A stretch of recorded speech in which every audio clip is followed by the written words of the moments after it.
Өнөөдрийн бичлэгээрээ бүгдөө цэцгийн гар доорх материал болгохын хувцар саруулаар бүгдөө ийм цэцэг хийх юм байгаа. За тэгэхээр хамгийн нэгдүгээрт одоо саруулынхаа энэ сундаг хэсгийг зөвхөн тэр хэсгийг тастаж авна. За тэгээд үлдсийг хажуу тийшээ тавиад за тэгээд энийгээ татаж аваад одоо яг үхээр буцаж сунгана бүгдөө. За ингээд сунах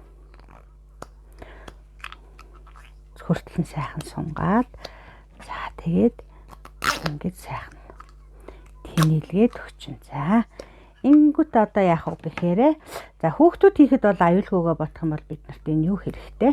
Хоёр талтай скотч хэрвээ том хүн хийж байгаа тохиолдолд бол бас бид нарт юу байж болно? Халдаг ламбо тэрүүгээр бас хийж болно. За ингээд хоёр талтай скотч сайхан наагаад за энүүгээ хоёр хуваа, хоёр тэнцүү хуваагаад за хоёр тэнцүү хуваагаад голоор нь сайхан хайчлаад за ингээд авчин. За бид нар ч юу хэрэгтэй гэхээр юм саруул хэрэгтэй. За энэ чих ухагч хэрэгтэй. За мөн одоо энэ зориултын юм наалддаг цавуутай юм лент хэрэгтэй. За тэгээд эдгээр байхад бол болох юм байгаа. За нэгдүгээр бид нар яах вэ гэхээр энэ чих ухагч хөнгийнхоо уртлын хэсгийг одоо нэг хэсгийг аваад нэгийг нь үлдээн. За тэгээ авсан хэсгээ бити хаяараа яагаад гэвэл дараагийн удаа би бас та нартаа энэ яг тастаж байгаа энэ хүнтэй хэсгээс цэцэг хийхийг бас зааж өгнө. За тэгээд одоо энэ хоёр дээрээ хий. Энэ хоёр нэг саруулаас хоёр цэцэг гарах нэ гэж. За ингээд наагаад өгсөн хоёр талтай скотч тий. Одоо энийгээр сайхан хайчлана.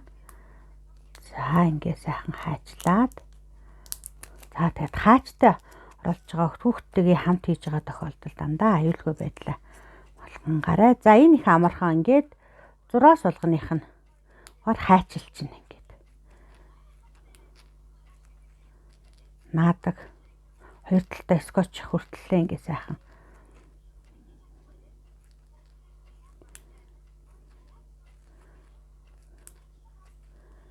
за эднэрийг ингээд сайхан хайчлаад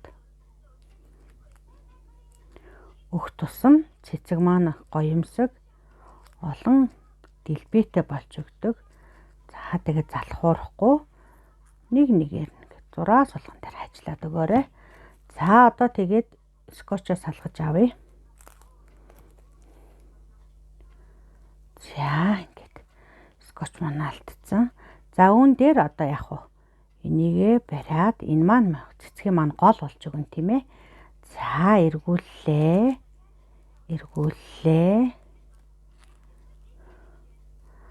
За ингээд сайхан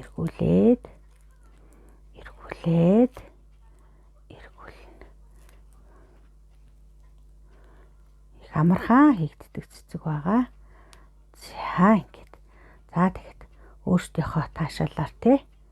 Одоо голын өндөр гаргая гэвэл мотоо өндөр барьчих нь байна. Цэцгнийхаа тойргийн жоохон том болгоё гэвэл жоохон хөндөй тийм ээ. Том цэцэг үүсэх боломжтой. За ингэсэн. За одоо энийгээ бас адилхан. Яг энэ дараалалаар хий. За ингээд наачлаа. Ингээд наасны дараа яах вэ гэхээр одоо энэ зориултын цавуутай цаасаа аваад лентээ аваад за үнийгээ сайхан ингээд 2-оос 3 давхарлаад ороод өгчин. За тэгэнгүүтээ доошогоо эргүүлчихнэ ингээд. За энэ маань өөрөө цавуутай цаас учраас ингээд сайхан наалтчихна.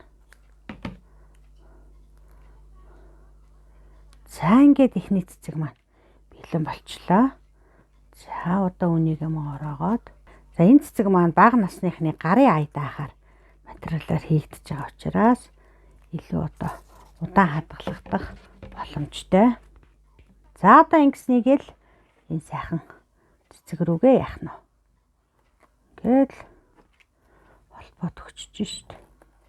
За гээд өнөөдрийн бүтээл маань энэ хүрээд өндөрлөлөө.